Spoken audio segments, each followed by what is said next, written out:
আমরা একটি এক্সপেরিমেন্ট করব। এক্সপেরিমেন্টটি হলো iPhone versus Samsung Galaxy.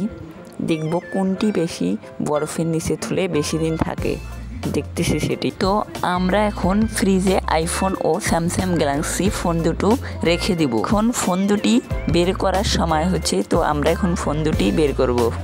Phone দুটি বের করার পর আমরা ফোন দুটিকে ওয়াশ করব। তো ফোন দুটি দেখতে পাচ্ছেন, আমরা এখন ফোন দুটি ধোবো। তার আগে আমি আপনাদের একটি কথা বলতে চাই, আমি নতুন ইউটিউব চ্যানেল করছি, সবাই আমাকে সাপোর্ট করবেন এবং আমি নতুন নতুন ভিডিও ছাড়তেছি। তো আপনারা দেখতে পাচ্ছেন আইফোন এবং স্যামসাং গ্যালাক্সি ফোন দুটি ধোয়া প্রায় হয়ে গেছে। এখন আরেকটু বরফ আছে, বরফ শুধু ভাঙলে ফোন দুটি ধোয়া হয়ে যেতে পারে। আরেকটু ধৈর্য ধরেন, হয়ে গেছে প্রায়। দেখতে পাচ্ছেন দুটি, তার মধ্যে আইফোনের তো চার্জ নাই, স্যামসাংয়ের এখনও আছে, স্যামসাং টিকে আছে, তার মানে Samsung is the best phone.